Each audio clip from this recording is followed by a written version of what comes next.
and welcome to another episode of Two Guys and a Chainsaw. I'm Todd. And I'm Craig.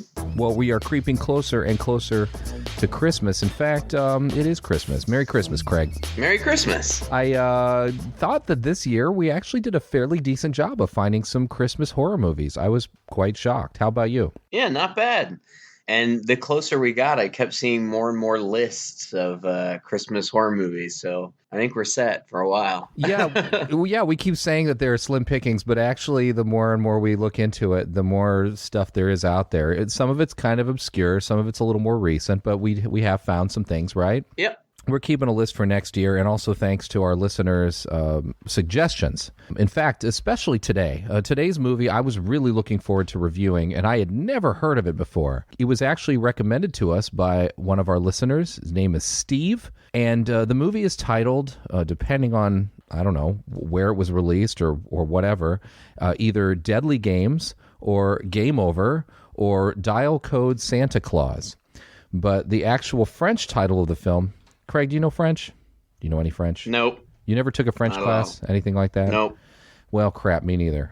The original French title is 3615 Code Père Noël. I have no idea if I'm saying that right. It's probably not code, right? It's probably code or something like that. I don't know. Really interesting idea. This film is a 1989 movie. And apparently when it came out, it did not get a lot of love commercially, although it did get some love critically. Yep. Came out in France in 1989. And then 2 years later, a small little film called Home Alone premiered in the U.S., which bears in many ways a striking resemblance to this movie, at least the concept of the film. So much so, in fact, that the writer-director of this film, René Manzor, had actually threatened to sue the makers of Home Alone for copying his movie. I don't know whatever came of that. Do you? Did you find anything in your online research? No, that's all I saw too, was that he threatened, but I don't think that he ever did. I don't know. There are a lot of similarities, and as we talk about it, I think that our listeners will be able to definitely, even if you've not seen the movie, I think that you'll definitely be able to see the similarities between the two. I don't know. Ultimately, they're not so much alike that I would say that it's definite copyright infringement. But it makes you wonder. Chris Columbus did Home Alone. Is that right? Yeah. Well, he directed it, but it was written by... the guy who did all the big 80s teen movies, right? John Hughes. John Hughes, that's right, yeah. And I think that John Hughes said that he had gotten the inspiration for this movie while he had been vacationing in Europe. So I don't know if he, and like you said, this movie came out just a year or a couple of years before Home Alone. Who knows? Production on movies can take years in pre-development, and it could just be total coincidence that they share these similarities, but it makes you wonder. It kind of does. And it's funny because I just got off of seeing a Netflix series called The Movies That Made Us. And I watched it too. You told me about it, and so I watched it, yeah. Yeah. So there's one on Home Alone, which is really interesting. And then there's one also on Die Hard, which I recently watched as well. And I'm so happy that I saw both of those episodes because they go pretty much into depth on both of those movies, Die Hard and Home Alone, and kind of how they were developed, and all interviews a lot of the principal people involved, told a lot of stuff that I had never known before about the production of those movies. And then also, especially in the case of Die Hard, talked about how it really changed the formula for action movies after that. Now, what this movie is clearly a kind of parody of these same action movies that were coming out in the 80s, the Die Hard type movie. This movie could almost be, Die Hard in a big mansion with a kid. After Die Hard came out, all of the action movies could basically, the pitches were generally, it's Die Hard on a boat. It's Speed, it's Die Hard on a bus, It was just right. Die Hard on a blank is how movies got pitched, because one of the interesting things about Die Hard is that before that movie, a lot of action films, big-time action movies, were like Rambo, right? Yeah. They were like Commando. They were these big, hulky guys who, obviously they could take hits, they could run around, they could punch. But Die Hard came and basically cast this nobody. It was almost laughed off the screen when Bruce Willis was cast because he was known for moonlighting. He was known for being a goofball and not at all an action star, anybody who you would even think of as an action star. They even took him off the posters after the test audiences, and people who saw previews for Die Hard kind of laughed when he came on. But it then did so well. And what was so interesting about that formula was it took this everyman character, just this guy who isn't sort of a nobody. He's like an ex-cop, but aside from that, he's just a guy. And he's thrown into this crazy situation, and he's kind of has to become an action hero despite it. He spends most of the movie, when you think about it, running and hiding from the bad guys. Mm-hmm. He's not running in there guns blazing. And so it really changed the formula for action movies after that. And this movie seems to take that also and parody it by putting it in the hands of this young kid in this house. Even from the very beginning, it's straight shot-for-shot Rambo. Yeah. Where the kid's suiting up. Yeah, the kid, in this movie. And it all centers around this kid, Thomas. And he's a young kid. I guess, 9? I don't know. He's young. Mm-hmm. It appears that he's obsessed with these Rambo type movies. He, gears all up like Rambo, puts camouflage or shoe polish on his face and wears the headband or whatever. Headbands and yeah. Right. And he kind of, essentially he kind of booby traps his whole house. Just for fun. Yeah. It's a kid playing. It's like you and me, right? Like if we had a giant mansion and parents who were super wealthy, right, we probably would have run around and done the same thing when we were kids. It was, I don't know, at least I did this sort of thing with my friends. Well, yeah, and it's cute. In the beginning, he's dressing up and doing all this stuff, and he's playing with his dog. He's mm-hmm. pretending like the dog is the bad guy and kind of chasing him around, and eventually he captures him in this trap that he's set up in a floor that drops into a net, and it's very charming. The kid, I think, is very charming, and I was just impressed. And when it comes to believability, could this kid really actually do these things? I don't know. Kids are really innovative. You give them enough resources, they will, they'll come up with some pretty cool stuff. But as young as this kid is, I was just really impressed with how, he could tackle these problems that are set up. The kid can fix cars and drive. He's like a mechanical genius. He's kind of a Richie Rich type character in a way. They kind of describe this away a little bit in the movie in a couple different ways. He has a mother, and it seems like his mother works for a major department store or a toy company or something like that, right? Yeah, it seems like she's an executive or she owns stock in it or something, and they live in this amazing house, which it's huge. It's a mansion. It's a chateau. Yeah, it reminded me, even the way they shoot it. They do these sweeping shots over these towers and things. It's almost like Hogwarts that they live in. Yeah. And it's just the mom and the kid and grandpa and JR the dog, and they live in this huge mansion. And I guess that the mom owns stock or is an executive or whatever, so they're really wealthy, and it's Christmas time, so she's particularly concerned about work and sales and all of that kind of stuff. So she ends up having to go in to work for a lot of the movie. I mean, she's there in the very beginning, so that when the kid, after he's played all his games, they all sit down around the breakfast table together.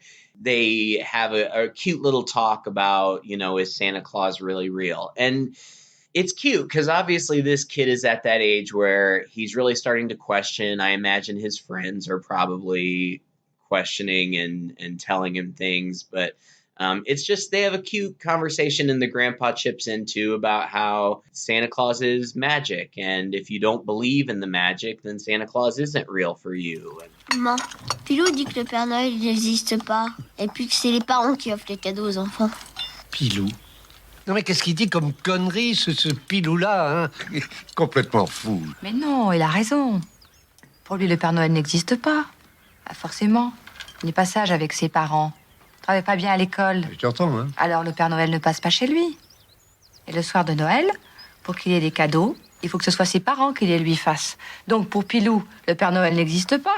It starts out as this sweet little Christmas movie, and it eventually does get pretty violent and scary, primarily because of the antagonist, who we'll get to just in a second because he's coming right up. But did you get the impression that the dad is dead? Yeah, I did. I got the impression that the dad is dead, and it was kind of cast a little bit of a shadow over the family, or at least over the son. There are just little moments where the dad is mentioned. Even at the dinner table, the mother mentions something about, the grandfather says, oh, he's like his mother, and the mother says, yeah, he's got a lot of his dad in him too. Right. And then there's a bit of a silence, right, where everyone kind of contemplates that. I thought it was interesting the way this movie made the kid out to be. You know, at first, when I'm watching this, I'm thinking this kid's going to be really douchey, you know? Uh-huh. I thought about that old movie, The Toy, with Richard Pryor. Did you ever see that? Yeah. Remember that one? It's this super rich kid who's got plenty of toys, lives in this huge mansion, and they hire Richard Pryor to come in and basically be his human toy. You know, he's like his babysitter.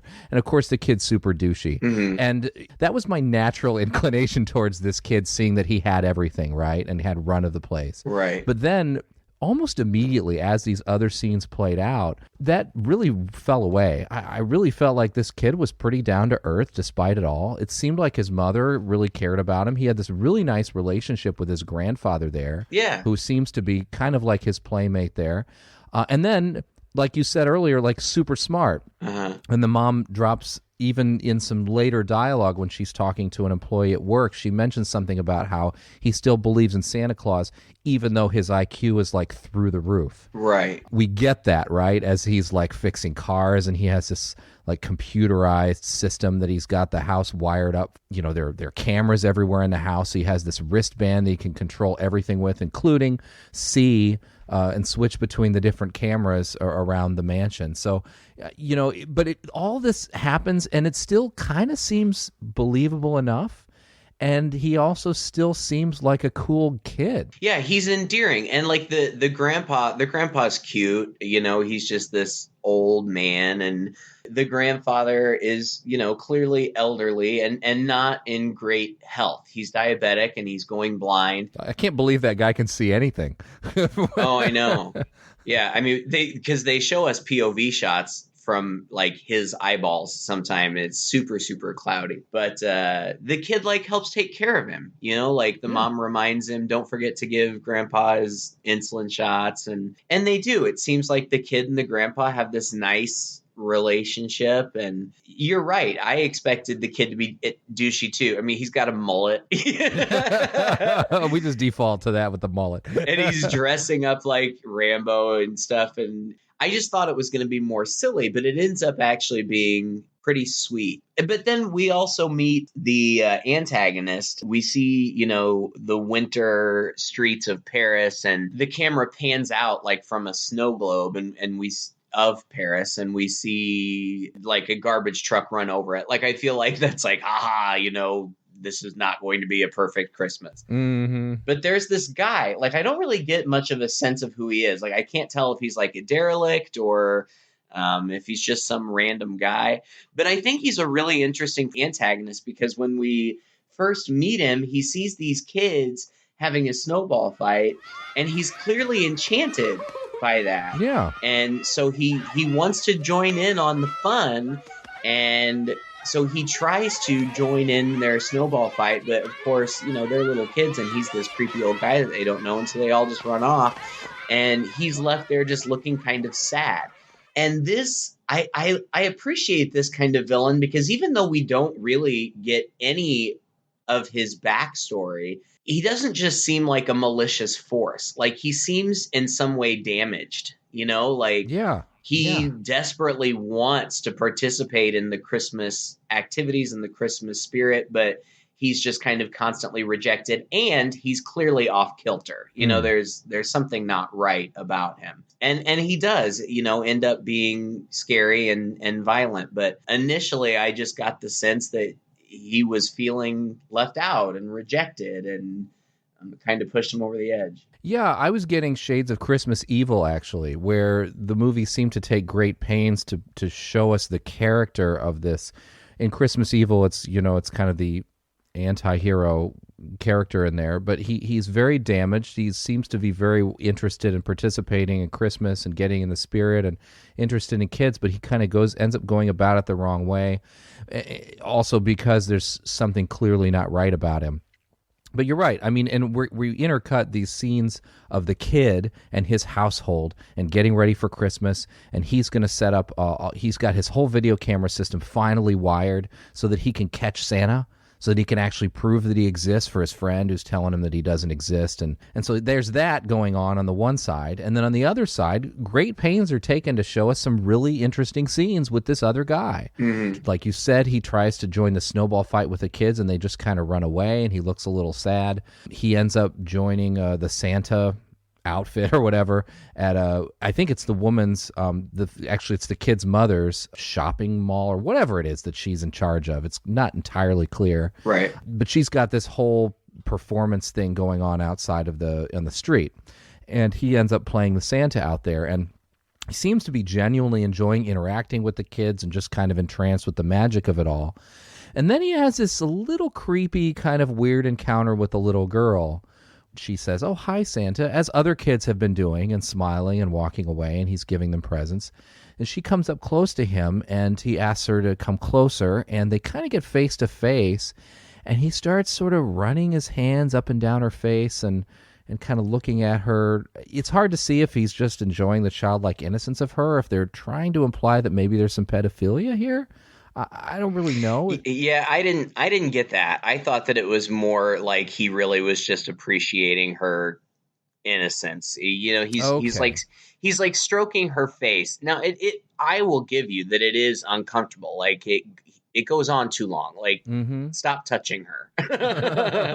But she says to him, I think, "I don't like your face." And his look kind of sours, and she's like, "You're not the real Santa." And she pulls his beard off, which upsets him, and he slaps her in the face. Yeah. Which, listen, sometimes you want to slap a kid. I'm a parent. I can totally admit that. Yeah, I mean, you don't, because you're not supposed to, but sometimes you want to. Kids can be pretty snotty and bratty sometimes. But again, you don't, because you're a grown-up and they're kids. And so it's totally inappropriate. And yes, the mom sees it. In fact, this whole series of events is a little bit contrived. Oh, for sure. Yeah, even before this happens, the kid tries to call Santa Claus on some sort of system. Now, I am not from Europe. I've only visited Europe very briefly, and I don't know what this is, but it seems almost like at the dawn kind of maybe of the internet, where, what would you call it? Like a chat room kind of thing? Oh, dude, I got so interested in this after seeing it in the movie. I looked it up to see if it was real, and I found out it totally was real. And I went kind of down the rabbit holes to figure out about it. It's called Minitel. It was rolled out in July of 1980. And if you've had any experience with like bulletin board systems back in the day that were sort of text-based, where you dial up places and over the phone lines, it's basically pre-World Wide Web. You could chat with people, or you could get in chat rooms. You could download simple software, things like that. This was, according to Wikipedia, the world's most successful online service prior to the World Wide Web. And you could check stock prices, make train reservations, purchase things online, search the telephone directory. They had email and chat basically like we have today. Kind of crazy, but it was all done through sort of dial-up on the simple computers, or they had these kiosks out and about, sort of like pay telephones, right? Where you could just put some money in and you could access it, right? Like you'd access a public computer in the library or something like that. So cool. And it really interesting of the director to choose to incorporate this technology into the movie at that time. It's a really interesting idea, and it really makes the movie, I think, kind of age well, even though it's clearly retro technology. Right. This sort of thing happens today, right? Like kids get online and some pervert or some adult connects with them in an unsavory way, and bad things happen, right? Right. In a way, the movie is kind of ahead of its time, I think. in that regard, right? Yeah. But you're right, it's totally contrived because he happens to contact the same guy, and then later on, the same guy interacts with his mother. Well, I feel like the movie is kind of leading you to believe that somehow this Santa Claus, this evil Santa Claus or whatever, he puts together that the kid that he talked to on the phone is also the son of this woman who fired him for slapping the kid. And like, then when he goes, like, she sends him like up to HR or something to, I don't know, Process his last paycheck or something. we had found out earlier that even though she's trying, I think, to be respectful of her son and not flaunt it, she is seeing another man that she works with. I guess he was up there in HR or whatever. Santa like overhears him talking to somebody, like making arrangements about them being late, and so the caretakers need to look out for the son and the grandpa or whatever. And anyway, so Santa puts all this together, and he finds, the toys that they're going to be shipping to the manse, the mansion or whatever. Then he covertly hitches a ride in the delivery van, and that's how he gets there.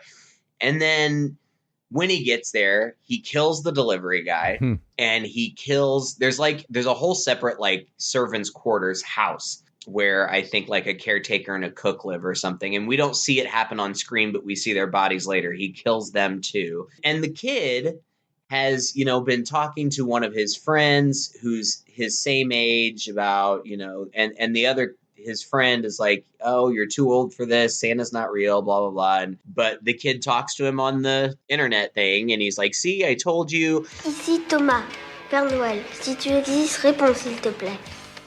Comment tu t'appelles? Bon, moi j'en ai marre, je me tire. Ouais, bah c'est ça, tire-toi, je veux plus te voir.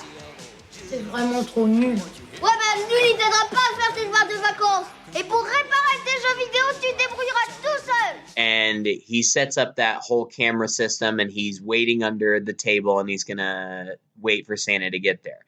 One other thing that I think that we missed, but that is important, I think, is that at some point the mom calls the son. He's there waiting under the table in front of the fireplace. She says, are you waiting up for Santa or something like that? And he's like, well, yeah. And she said, well, don't, because he won't come until after you've gone to sleep. And if you do catch him, he'll be really mad and he'll turn into an ogre. And the kid's like, oh, no. But he stays out there anyway. But when Santa does arrive, and my goodness, he comes down the chimney. Yeah. That was a surprise. The guy, he's committed to this role. He comes down the chimney, and at first the kid, of course, is awestruck and is so excited. But then JR the dog comes in and starts barking at him because obviously, in reality, he's an intruder in their home. The dog is barking at Santa and like pulling at his costume. And the Santa guy picks up, it was like some kind of spade. Was it like a pie server or something? It was like a pie server. It had a point to it. Yeah. And he picks it up and he brutally kills the dog right in front of the kid, which inches away from his face, basically. That was crazy. I thought Craig's going to hate this movie after this moment. I didn't like it. But I have to admit that it really, that's traumatic for a kid to watch his, he loves this dog. He's been playing with this dog. It's part of the family. And to watch Santa Claus brutally murder his dog inches in front of his face, he knows right away that this is serious. Yeah, it's pretty shocking, and actually it's the point at which the movie kind of ceases to become this Christmas heartwarming kid movie and more like I wouldn't say slasher movie, but close to it, right? Yeah. It becomes a horror movie at this point. And so the kid freaks out and he runs away, and it becomes this cat and mouse thing where the kid's got his arsenal of tricks and booby traps, and the Santa's wandering around looking for him. And in the meantime, the grandfather's there too. And so the grandfather's also in danger. And so the kid, wakes him up and yanks him around through the house as well. And he has these these secret passageways, and including this one just massive secret passageway that's really hard to believe it exists. Right. I don't know if it's like a cave underground or something like that, but you can't even see the ceiling. Oh no, yeah. It's huge, and apparently the kid is the only one who knows about it. Like, yeah, that's what even his grandfather didn't know about it until he brings him in here.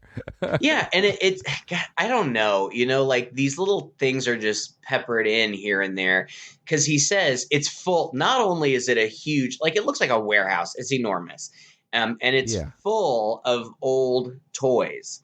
And the kid tells the grandpa, because the grandpa didn't know it was there. I mean, this is all.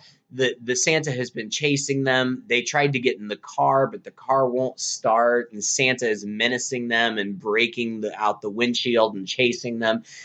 And they access this big, enormous room through a refrigerator. Like, that's the secret door. And they get in there, and the grandpa's like, what is this? And he tells them, he's like, well, this is a secret room. Nobody knows about it, not even Mom, but it's got all my dad's old toys and my dad's old toys and his dad's old toys. And someday, I'll show it to my son. So it's almost like maybe the dad was a part of this toy empire and maybe the mom had to take it over when he passed away. I don't know. Ultimately, it doesn't matter, but it's a really cool set piece. Well, and it's neat, and it leads to a very interesting short conversation between the kid and his grandfather, which sort of further solidifies not only how smart this kid is, but how endearing he is. When he makes mention to his grandfather, he says, after he's saying, oh yeah, this is my toys, this is my father's toys, my grandfather's toys are all down here. Can you imagine the work that Santa must have gone through to bring all of these toys to our family? Yeah. It's like, wow, that was an interesting thought to come from this young kid's mind, right? Mm-hmm. It just really, again, it sort of solidified it made more real his real captivation with Santa and just the way that his mind worked, and a little bit of appreciation there for his family. It was really a heartwarming little bit, except for the fact that the whole idea that this place exists and is there and is so hidden, even though it should be so easy to get into. Any adult who opens up that fridge down where apparently they do the laundry should be able to, figure out where it is. Right. That's a little unbelievable in that regard. But it made for a cool set piece that I thought they would use more often. Yeah. There's one encounter down there where the Santa Claus follows him down there and he gets beaten back. I think that's where he encounters the grandfather at first, right? Yeah, because there's all this business with the phones. Like, Santa cut the phone lines, but while the grandpa and the kid, who are basically just going to wait it out. I guess the kid tried one of the phones and it was dead or whatever. I don't know. But then they're in the warehouse and they hear the phone ring in the mother's office. And the kid's like, oh, that's a separate line. It should be okay. Well, the person who's calling is the mom, and she's getting increasingly worried. And so she's actually getting ready to head there anyway. But the kid wants to get to the phone so that he can call the police or call whoever he needs to call. And the grandpa's like, no, don't go. It's too dangerous. And he says, no, look, I've got my security camera watch. I can see exactly where he is. And so the kid Rambos up again, goes out. And for a while, it works. He's maneuvering in such a way that he can see where the bad guy is. And so he's just taking alternate routes. But eventually, Santa realizes that there are cameras and he starts breaking them. Eventually they come face to face again. And, this just kind of keeps happening. Yeah. It's running away. It's sneaking around. And then, here we are again. And there's a quick chase and maybe a trap of some kind. And then they separate again and it's more sneaking around. That happens for a while. But I was never bored. No. I thought it was actually pretty fast-paced and exciting. The continuity wasn't quite there like it is in Home Alone, right? If we're going to compare the two. With Home Alone, you get a real sense of the layout of the house because of course, it's a smaller house. But there's kind of a through line. The burglars go to the front, and they try the front, and they can't get in the front. They go to the back, they try the back. They try to get inside, they get downstairs, but then they're kind of, so there's this kind of process where you can really follow everything that's going on as they get closer and closer inside the house. Whereas in this movie, almost some of these scenes can just be swapped around, right? Sure. Like he's upstairs in the hallway and he kind of falls in this net thing, and then it cuts away. Like we don't know how Santa really got out of the net, but now the kid's in a different place and Santa's out of the net again and he's coming towards him. It's not that kind of suspense where you feel the build and the build and the build. At least I didn't. No, you're right. The scenes are kind of interchangeable, and like you said, Santa does fall through that trapdoor, the same one that the dog fell through, so that had already been established. But like you said, the geography, you never really get a sense of it because there's one shot, and it was a really cool shot. But it's like the kid is in this part of the house that is a literal maze. Like, Yeah. I was like, what is this room supposed to be? Like, is this the maze room? Like, Was it supposed to be an art gallery or something? I don't know. I There's have a lot no of stuff on idea. the walls. But yeah, the sequencing of the scenes is really pretty unimportant. But the tension remains. Eventually the kid gets to the mom's office, but Santa beat him there. And so he goes out the window. This kid is barefoot. It's cold and snowy outside. And he's out the window on the top story of this enormous, like, Gothic house with, like, spires and towers and all kinds of stuff. Santa's chasing him around. And then this was just another moment where I felt like they did such a good job of giving this kid humanity, because while he's out there, you know, Santa knows he's out there, but he doesn't follow him out there. So the kid's just standing out there on a ledge, and he starts crying and shouting for his mom, like, which is totally what I would do. Yeah. So even though in many respects he's very intelligent and mature for his age, he's still just a kid, and he's scared, and I appreciated that. I didn't get the process of events that got his grandfather in a suit of armor by the base of the stairs. I guess he was hiding in there for some reason. Okay, so Santa somehow, he hears the grandpa. Santa makes his way into the big hidden room. The boy, Thomas, hears his grandpa, because they've got walkie-talkies. He hears his grandpa saying, "Thomas, is that you? Is that you?" And so he goes racing inside, and just in the nick of time, pulls him through a door or something right before he's about to get stabbed. And then we don't see it happen. But apparently what happens is somehow they get this grandpa in a suit of armor to hide, which is probably a smart place to hide. I wouldn't think that many people would think to look there, even though you're completely immobilized. But it did do a good job of kind of getting the grandpa out of the way. Yeah. Like at that point, I wasn't really worried for the grandpa's safety, and he was out of the way. So Thomas could just kind of deal with Santa on his own and not have to worry too much about grandpa. There are a couple of close calls, but I actually thought it was kind of smart to get, grandpa's nice and sweet, and I liked the relationship between them, but he was kind of, you know, just kind of a ball and chain that the kid had to worry about. And getting him in that suit kind of got him out of the way. Yeah, it did. And then it kind of sets us up for another problem that Thomas ends up with. Is the next time he comes to check on his grandfather, he's not responding. And he realizes, and his grandfather calls out for insulin. And so he realizes that he's going to diabetic shock or something. Mm-hmm. So now Thomas needs to go out and actually find insulin for him, and avoid the Santa while he does it. He ends up having to go out, I think, to the servants' quarters or whatever outside, as a matter of fact, to go grab him and bring him in. So there's a bit of tension there too. Just gives him another problem to try to solve amidst the problem of dealing with the Santa. And then at some point the Santa does kind of get him.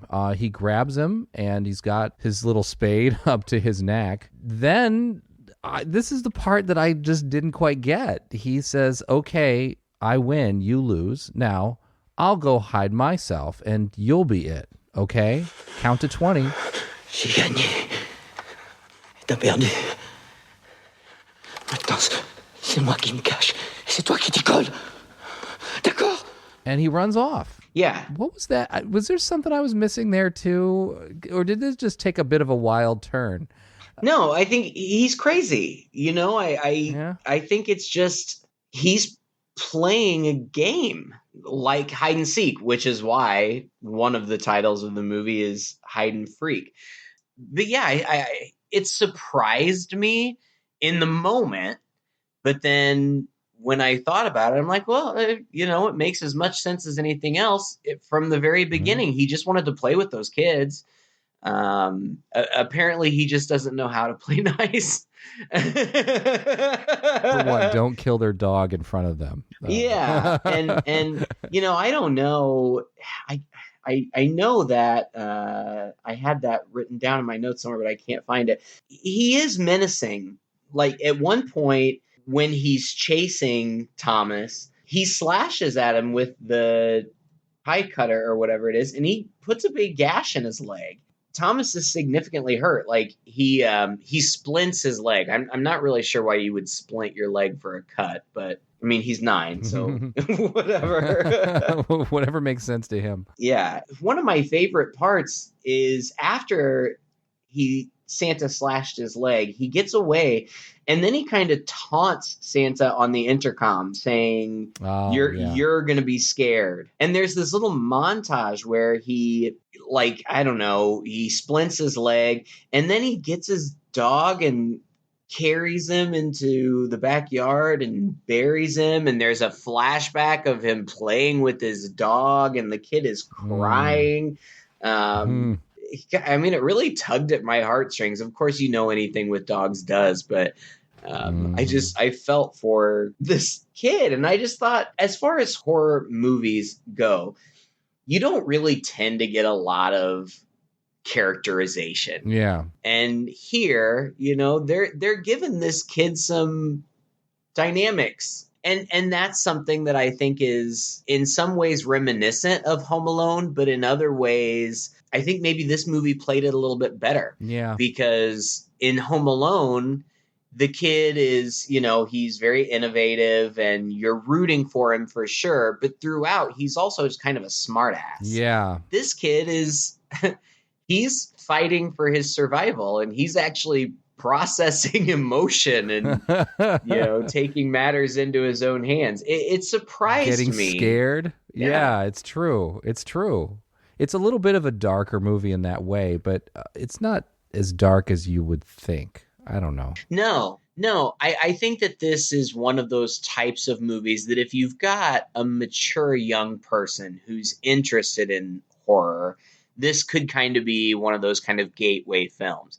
Now, it is pretty dark. I think that you would have to have a pretty mature young person, especially, considering the subject matter of Santa and all that. You'd have to take all that into consideration. But this would have been a movie that I would have really liked as a kid, because I would have wanted to relate to this kid. I would have wanted to think that in this circumstance, I could be tough and I could be smart. Oh, yeah. It totally plays into that. At this time, and in this way, it is a bit of a product of its time, of these movies where these kids can do all these awesome things, right? Like the Goonies and setting traps, and kind of a Hardy Boys type deal. Yeah, the kids are really smart and MacGyvery and innovative, and we all felt at that time that we could do that too, and we wanted to get in these kind of adventures. Right.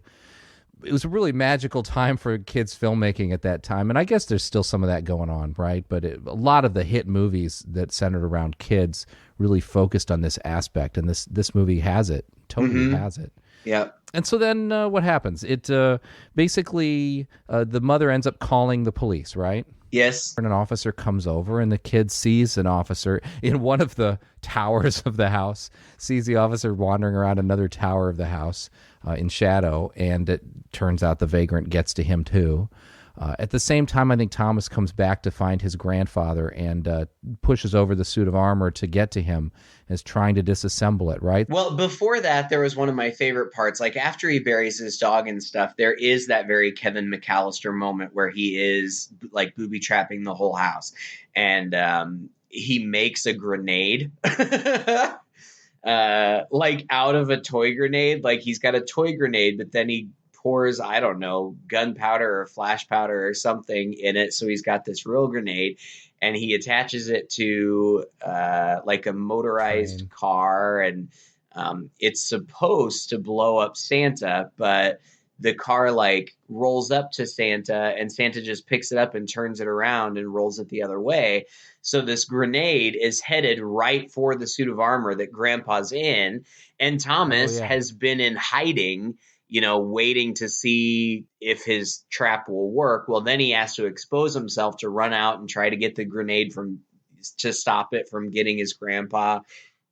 And then Santa and Thomas, have a fight right there in the moment. And there's lots of little things that are going on, just clever, smart things. Like, I don't even remember specifically what it was, maybe something sticky or something. But at some point, Thomas attaches like a tracker to something, and he shoots it through a slingshot at Santa, and it sticks to his back. So he's tracking him for a while. Like, just cool stuff going on. And then there's an interesting scene where he's engaged in doing something, and on his radar we can see Santa's getting closer and closer and closer to him.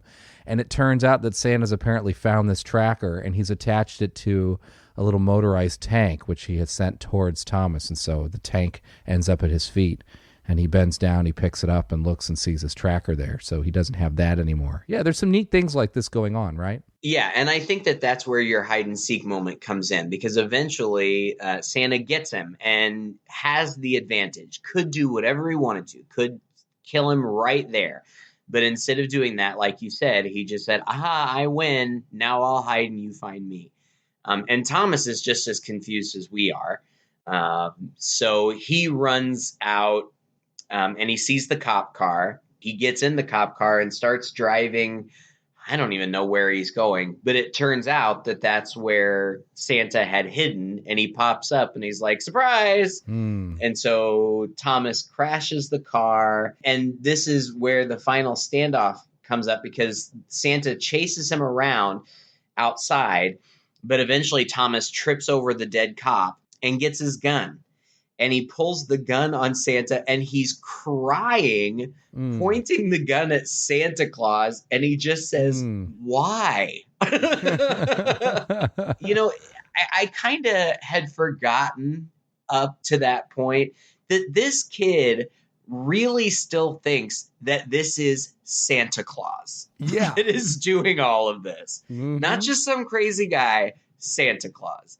And when they come face to face, like, he's heartbroken. Like, why?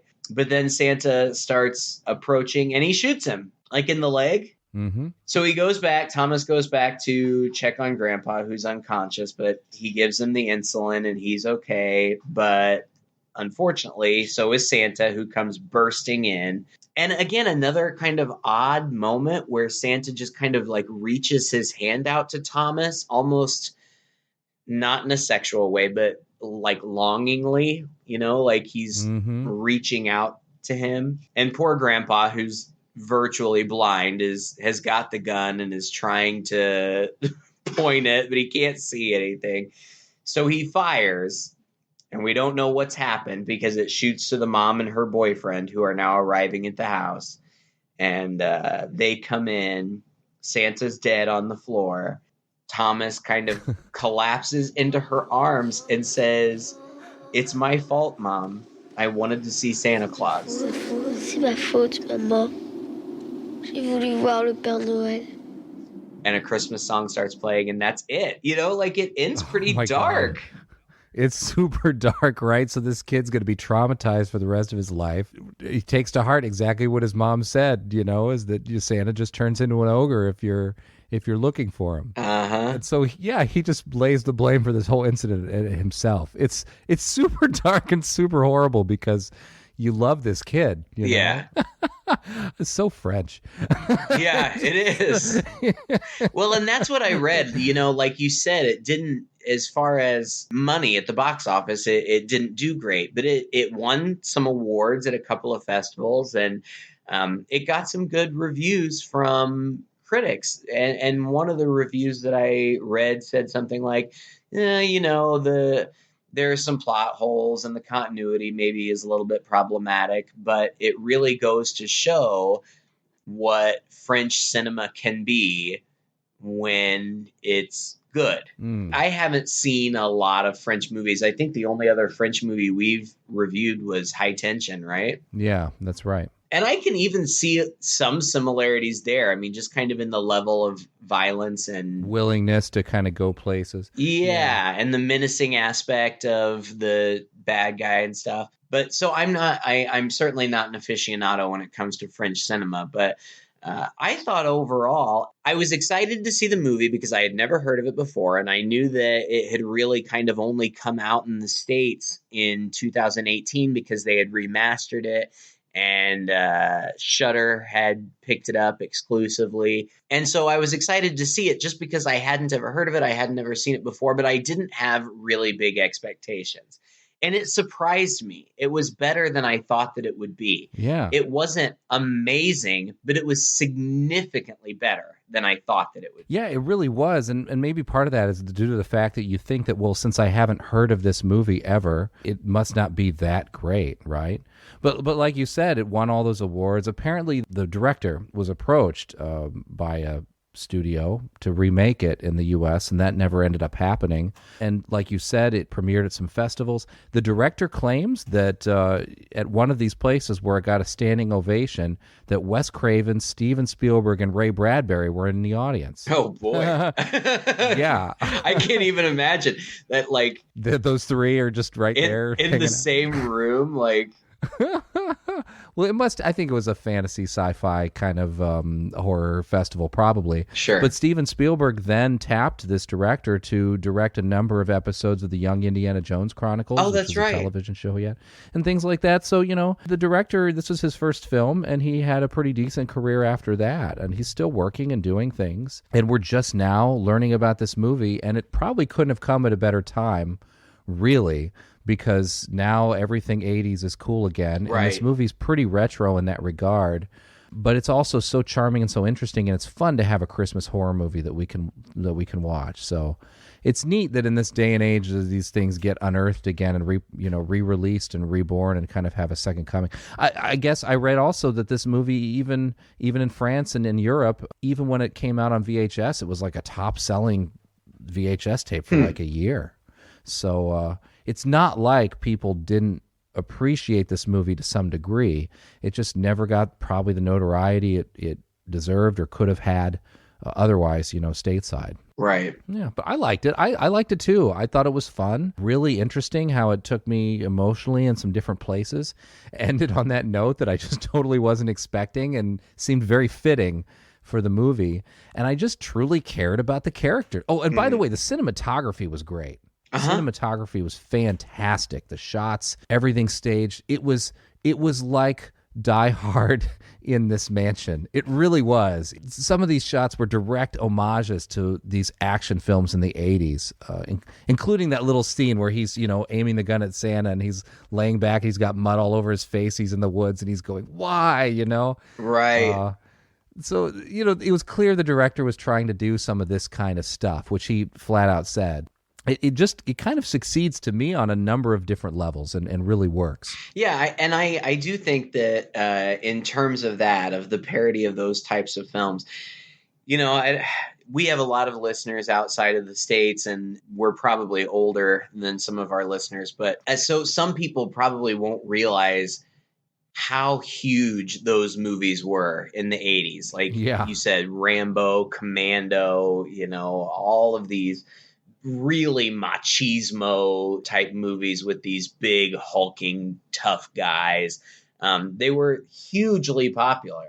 So it was smart to capitalize on that at the time. And I mean, you see definite, like you said, major homages. There's one part, like I feel like in the very beginning, there's a montage where the kid is like working out and putting weapons together, and there's a song playing in the background that sounds shockingly like "Eye of the Tiger." Like that that can't have been an accident.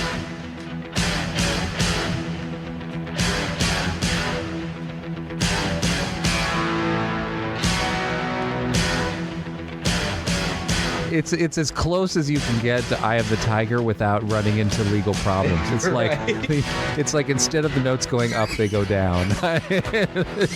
But yeah, I mean, those people who are our age or maybe a little bit older will definitely pick up on those things, and it's kind of a fun throwback and homage. And those movies, I watched them sometimes with my dad, and they were fun because of explosions and big time action. They were a little bit too butch for me as a kid, but this is something that I just know that if I had seen this when I was a kid, I would have been a huge fan. Well, I recommend it. I totally recommend it if you're looking for a Christmas horror movie, even one that you could almost see with the family.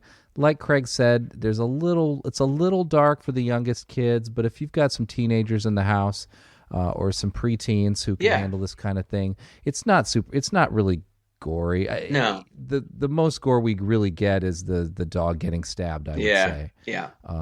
Not to diminish that, but yeah, it's pretty safe in that regard, and a lot of fun. Mm-hmm. A lot of fun. Well, thanks again for listening to another episode, and happy holidays to everybody out there. This concludes our holiday season. However, we are coming up solid on our 200th episode, and that's hard to even say. It's hard to even believe. I know. And it's so crazy that it's going to be at the very end of the year or the beginning of 2020, depending on how quickly I can get it edited. Craig and I are going to try to put together something kind of special for you, or at least something special for us that you're going to have to go along with. So stay tuned for that next week. Until next time, I'm Todd. And I'm Craig. With Two Guys and a Chainsaw.